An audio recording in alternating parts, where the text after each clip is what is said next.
Meninos e meninas, professor Lucas então com gases perfeitos. Bom, o que a física faz? A física basicamente ela mede as grandezas mensuráveis de um fenômeno e tenta relacionar essas grandezas mensuráveis. Agora, quando eu estou trabalhando com gases, quais são as grandezas que eu consigo medir dessa amostra gasosa, por exemplo? Olha só, eu consigo medir de uma amostra gasosa o seu volume. Além do volume, eu consigo medir a sua pressão. Além do volume e pressão, eu também consigo medir a temperatura. Então veja bem, ó, quando eu estou estudando gases perfeitos, eu vou estudar a relação matemática, a relação algébrica entre volume, pressão e temperatura, que são grandezas físicas. Mas vamos lá. No sistema internacional, o volume ele é dado em metro cúbico. A pressão é Newton por metro ao quadrado, que é a mesma coisa de Pascal, PA. Tá? Temperatura no sistema internacional, isso é o principal, hein, gente? Muitos alunos erram aqui. Temperatura, uma amostra gasosa no sistema internacional é Kelvin. Então, nos exemplos, tá? Na prática, nem sempre a gente vai encontrar volume em metro cúbico, nem sempre pressão em Pascal, nem sempre temperatura em Kelvin. Então, tem que lembrar aqui um pouquinho das nossas transformações de unidades.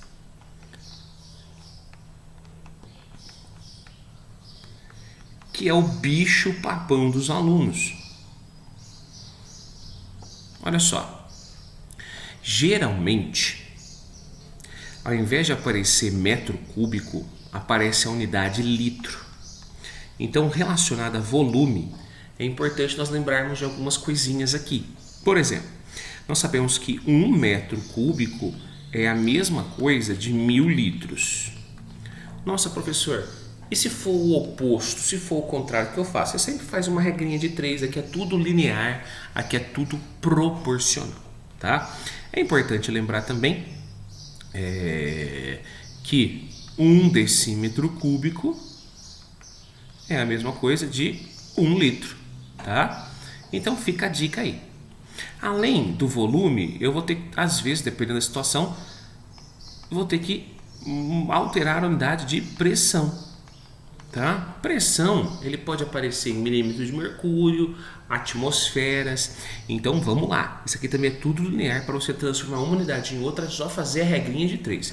Nós sabemos que pressão de uma atmosfera é o equivalente a 1 vezes 10 a quinta Pascal, que é aproximadamente 760 milímetros de mercúrio, que é aproximadamente 10 metros de coluna de água. Então pode aparecer essas pressões para a gente, mas no sistema internacional tem que lembrar que eu tenho que usar sempre em Pascal, a unidade de pressão, e metro cúbico, a unidade de volume, tá bom? Temperatura, nós fomos além. Temperatura tem um capítulo só para ele, né? Temperatura. Lembrando que a temperatura do sistema internacional é Kelvin, porém pode aparecer em Celsius, Fahrenheit, quiçá até outra unidade. Então a gente tem que lembrar que C está para 5, assim como F menos 32 está para 9, ou K menos 273 está para 5. São as equações de conversão da escala Celsius, Fahrenheit e Kelvin. Mas reforçando aqui que temperatura, tá bom? Para gases, para o estudo dos gases perfeitos, sempre na unidade Kelvin. Detalhezinho físico importante é, eu falo em graus Celsius, graus Fahrenheit, mas Kelvin não tem grau. Kelvin é uma escala absoluta, certo? Bom, veja bem, professor, todos os gases possuem volume, pressão e temperatura. Verdade. Mas o que tem de diferente, então, nesses gases chamados de gases perfeitos? Os gases perfeitos, gente, são gases idealizados, que na prática é difícil de encontrar. Então, esses gases idealizados, eles têm 4 características que o classificam como gases perfeitos. Olha só. A primeira característica é que eles estão se movimentando dentro desse volume, e esse movimento é um movimento chamado de movimento caótico. Ou seja, um movimento que é muito difícil você ter a precisão dele, tá? Só através de métodos estatísticos. Você tem uma probabilidade de encontrar o gás em certa região, mas você não tem a certeza que ele vai estar lá naquela certa região. O que eu sei? Eles estão colidindo um com o outro e também com as paredes do recipiente. E essa colisão, eu chamo ela de colisão perfeitamente elástica. O que é essa colisão perfeitamente elástica? É que eles vão colidir entre si e entre a parede do recipiente e não vão perder energia ao colidir. Isso é muito importante. Outra coisa importante, segundo Newton, se eu tenho 2 corpos, um próximo ao outro, né, vai existir uma força de atração entre eles. Então, 2 corpos sempre se atraem por uma força chamada de força gravitacional. No caso dos gases perfeitos, eu vou desprezar, tá bom? Eu vou considerar que não existe essa força de atração, tá? Não existe força de interação. Vou ampliar isso aqui então, ó. Interação. Como assim interação? Olha só, não existem 2 gases, por exemplo. Não existem partículas, íons, positivos e negativos que podem se atrair também? Sim, existem, assim como existe a força gravitacional de atração. Eu vou desprezar qualquer força de interação, tá? Seja de natureza física, seja mássica, seja de natureza elétrica, eu vou desprezar todo mundo. Ou seja, ele é um elemento que não interage em nada, é como se fossem bolinhas de bilhar batendo aí nas paredes e entre si sem perder energia. E também, não menos importante, é o seguinte, a gente sabe que tudo ocupa um determinado volume no espaço. Porém, eu vou considerar que as moléculas que constituem esse gás tão pequenininhas, mas tão pequenininhas, que eu vou considerar o seu volume próprio desprezível.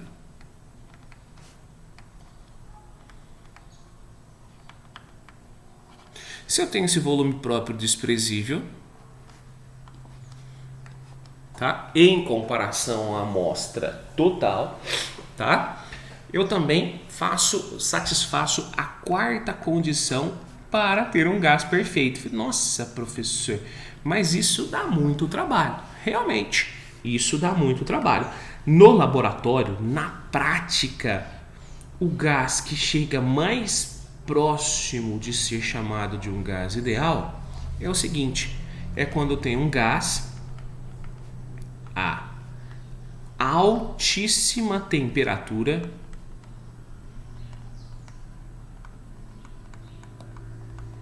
e ao mesmo tempo baixa pressão. Isso aqui é na prática, tá? Na prática, ou seja, lá no laboratório, para chegar o mais próximo dessas 4 condições que o classificam como um gás ideal, eu vou pegar experimentalmente. Então, um gás a altíssima temperatura e baixa pressão. Perfeito. Pensando nisso, na realidade, 5 caras decidiram estudar esse gás. O que eles fizeram? Simples. Eles prenderam esse gás em um determinado volume, conhecido. Esse volume poderia variar, porque ele está dentro de um êmbolo, tá vendo? Eles poderiam medir a temperatura desse gás, porque eles acoplaram um termômetro dentro desse êmbolo. Olha só. Ó, esse êmbolo podia subir, assim como ele poderia descer. Então, ou seja, ele tem volume variado. Eu posso deixar o volume constante, eu posso aumentar ou diminuir o volume. Eles acoplaram um termômetro. Olha aqui o termômetro, ó, lá dentro. Então, através desse termômetro, ele podia medir a variação da temperatura, quiçá até encontrar a temperatura constante. E também, né, com o auxílio de um barômetro, a gente pode colocar aqui, ó. Vou colocar esse barômetro aqui.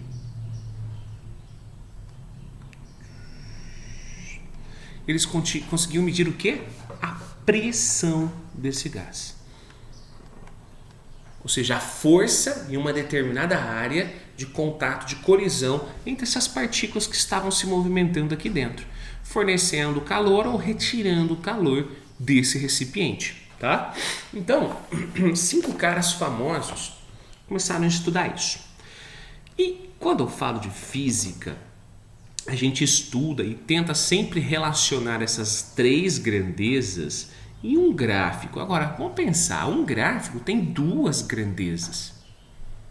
Tem o eixo X e o eixo Y. E um gás apresenta 3 grandezas mensuráveis. Opa! O que eu posso fazer? O que Gay-Lussac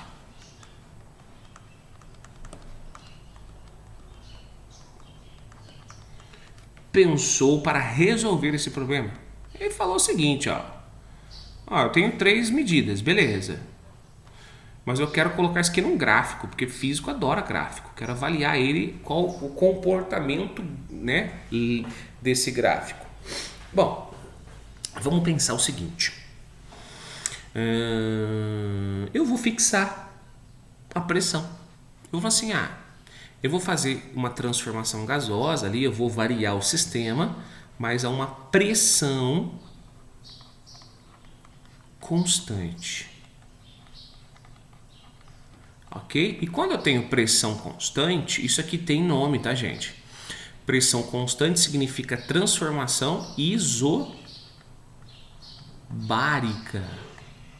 Anota aí que isso é muito importante, esse nome vai aparecer muito pra gente. De tal forma que numa transformação isobárica, as únicas grandezas que poderiam variar seriam o volume e a temperatura. E o que eles verificaram experimentalmente? Que o volume e a temperatura, eles variam linearmente. E você fala, opa, pera lá, professor, eu conheço esse gráfico. Esse gráfico eu vi lá na matemática. Esse gráfico é um gráfico linear, é um gráfico do tipo y é igual a uma constante, né, alfa, vezes o eixo x. Mas quem é o y? Fisicamente, o y é o volume. A constante, eu não sei, mas o x é minha temperatura. Então, ele encontrou essa proporcionalidade que também poderia ser expressa por V sobre T é igual a uma constante que eu ainda não sabia. Além de Gay-Lussac, eu tinha o Boyle e Mariotti. O que Boyle e Mariotti fizeram? Vamos lá. Pensou mais ou menos a mesma ideia, né? Boyle e Mariotti. Ele teve mais ou menos a mesma ideia. Ele falou, beleza, o Gay fixou a pressão, show de bola. Eu vou fazer diferente, eu vou fixar a temperatura. Eu vou considerar a temperatura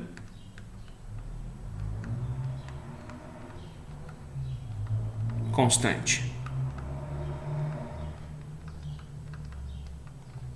Se a temperatura é constante, eu tenho uma transformação chamada de isotérmica.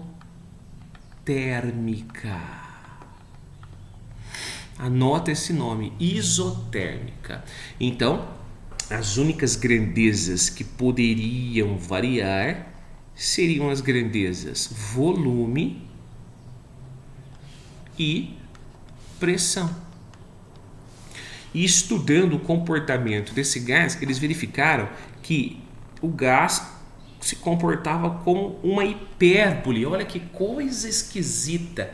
Aí você fala, opa, pera lá, professor, essa hipérbole eu também estudei lá em matemática. Essa hipérbole, tá bom? Olha só, vão decorando esses nomes aí. Essa hipérbole, esse decaimento lento é característica de uma transformação isotérmica. E matematicamente pode ser vista como uma função inversa do tipo y é igual a uma constante sobre o x. Mas vamos pensar, o y é minha pressão, a constante eu não sei, o x é meu volume. Então, eu posso também dizer o quê? Que pressão vezes volume é uma constante. Tá? Repara o seguinte, meninos e meninas. Reparem que eu cheguei VT é uma constante. Eu não estudei um gás. Para o mesmo gás, eu cheguei que PV era uma constante. Mas vamos pensar. Tanto no experimento de Gay-Lussac como no experimento de Boyle-Mariotti, eu estou estudando o mesmo gás. Então, muito provavelmente, essa constante alfa é a mesma no primeiro caso e também no segundo caso, que é a transformação isotérmica. O que falta fixar? Nós podemos fixar, por que não, o volume, não é verdade? Quem pensou nisso? Um carinha chamado Charles. Então esse aqui ficou conhecido como Lady Charles. O que ele fez? Ele, ao contrário de Boyle e de Lussac, ele fixou o volume, tá? Ou seja, ele tinha a variação da pressão e variação da temperatura. Ele tinha, então, o estudo a uma transformação isométrica.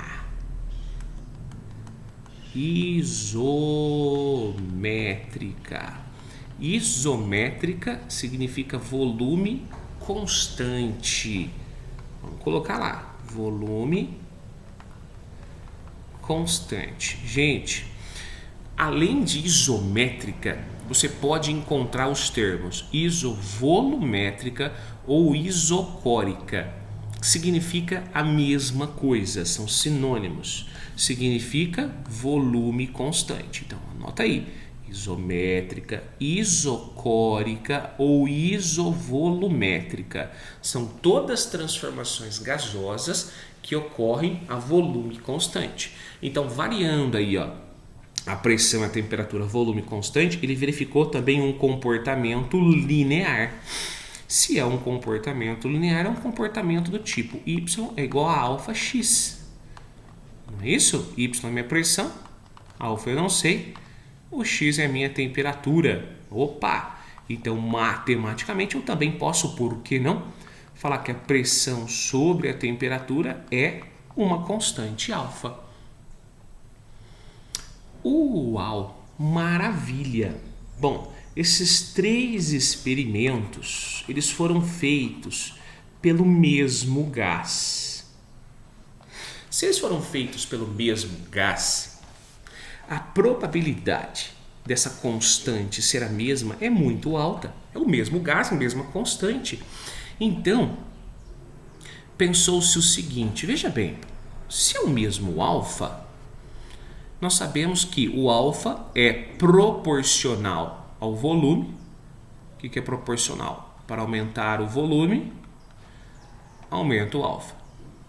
O alfa é proporcional à pressão, ó, tanto nessa quanto nessa daqui.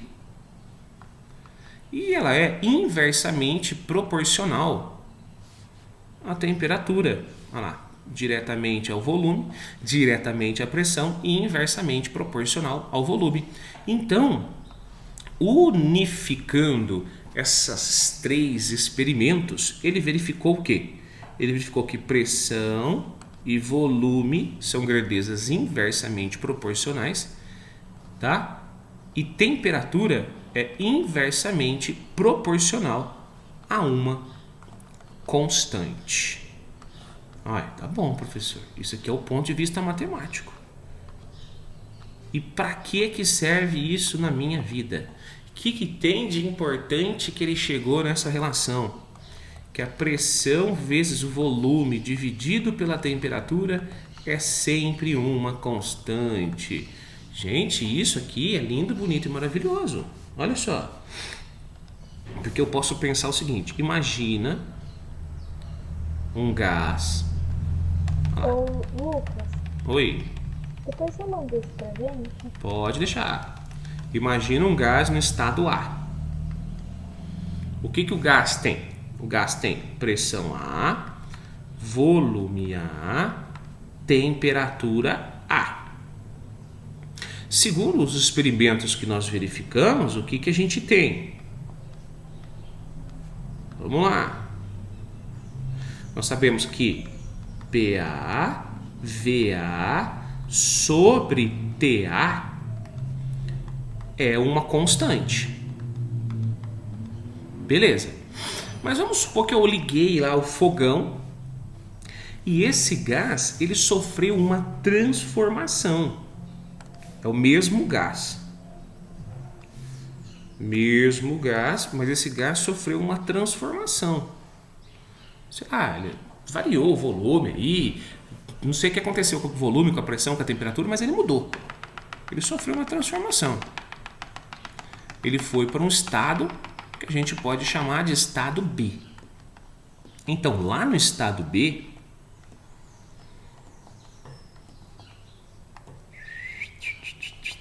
eu tenho o quê? Eu tenho uma pressão B, volume B, temperatura B. Mas por se tratar do mesmo gás, com certeza ele terá a mesma constante. Então vai ficar o quê? Que PB vezes VB sobre TB é igual à mesma constante.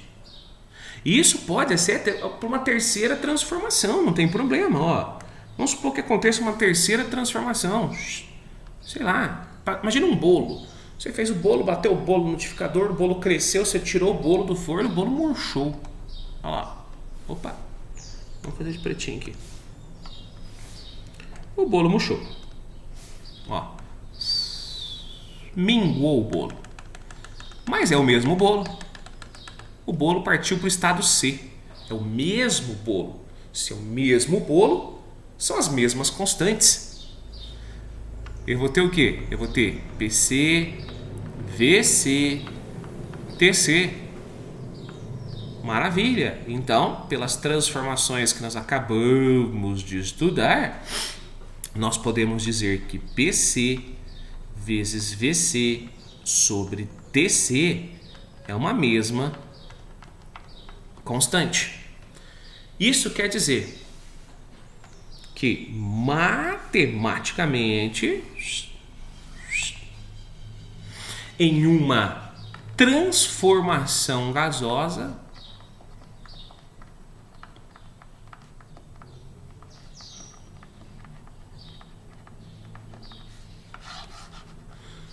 eu posso escrever que PA, VA, TA é uma constante, mas é a mesma constante do B, então ele é igual ao PB, VB, TB, que é igual a PC, VC, TC, que é igual a qualquer outra transformação tratando-se do mesmo gás.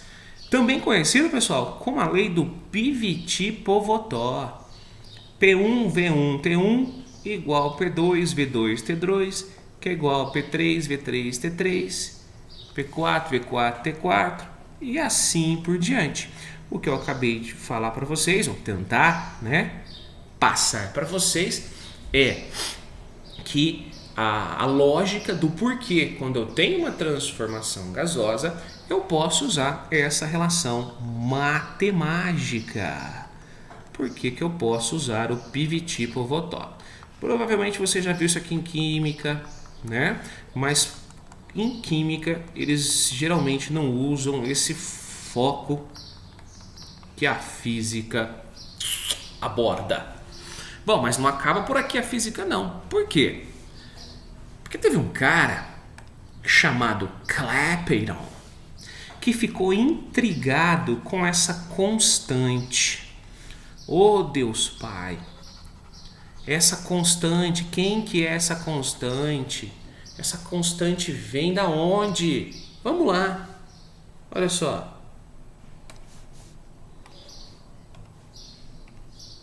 Um cara dentro dos estudos dos gases ideais, chamado Clapeyron, ele criou uma equação. Equação de Clapeyron. Ele ficou intrigado. Ele pensou assim, né? Estudando essas transformações, ele pensou: poxa vida, eu tenho um gás ideal. Maravilha. Nós acabamos de concluir que esse gás ideal obedece à relação PV sobre T é uma constante. Tá. Aí ele pensou: poxa, eu tenho aqui, ó, o meu gás. Eu tenho gás.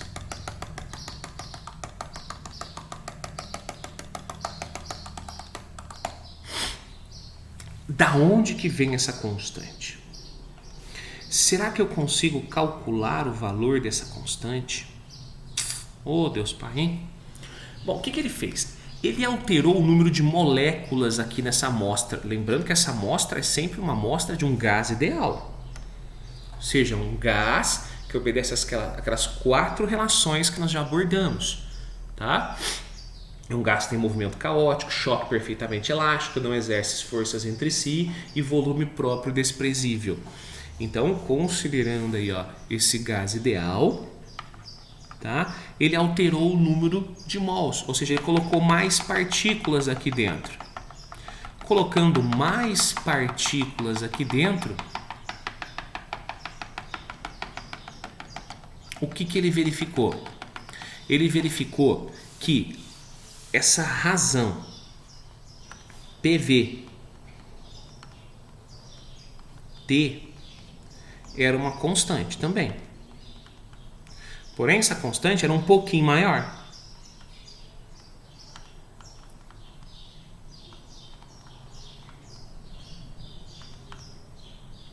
Opa, o que ele fez? Então ele colocou, olha lá, colocou mais moléculas aqui, azulzinhas, aumentou essa constante. A razão era a mesma. As leis de Charles, Gay-Lussac, Boyle-Mariotti ainda se comportavam, mas essa constante aumentava. Aí o que ele fez? Aumentou mais ainda. Colocou mais moléculas aqui. Colocando mais moléculas aqui dentro, ele viu também que as leis funcionavam, porém, essa constante era maior ainda. Oh, pera lá. Tá fácil do ponto de vista matemático.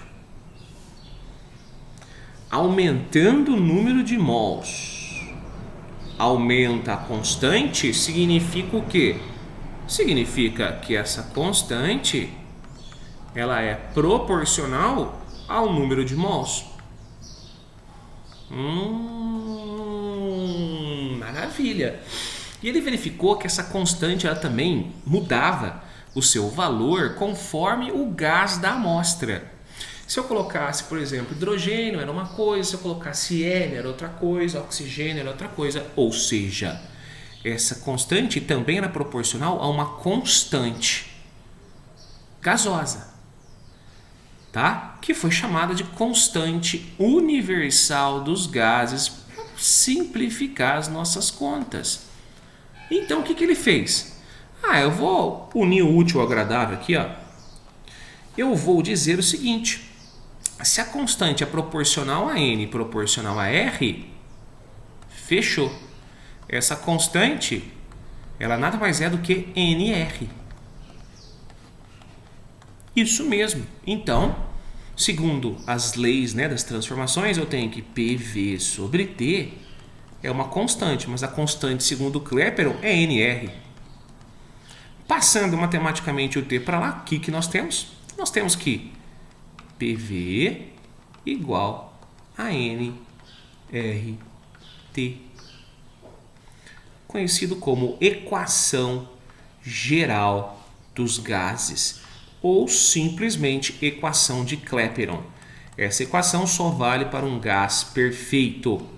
Então, onde nós temos as variáveis, né? As medidas, P de pressão, V de volume, N de número de mols, R, que no fundo depende do gás que eu estou trabalhando, mas como eu estou trabalhando com um gás chamado gás ideal, eu vou chamar ele de constante universal dos gases, vai ser um valor fixo fornecido pelos enunciados, e T a temperatura. E por hoje é isso, pessoal.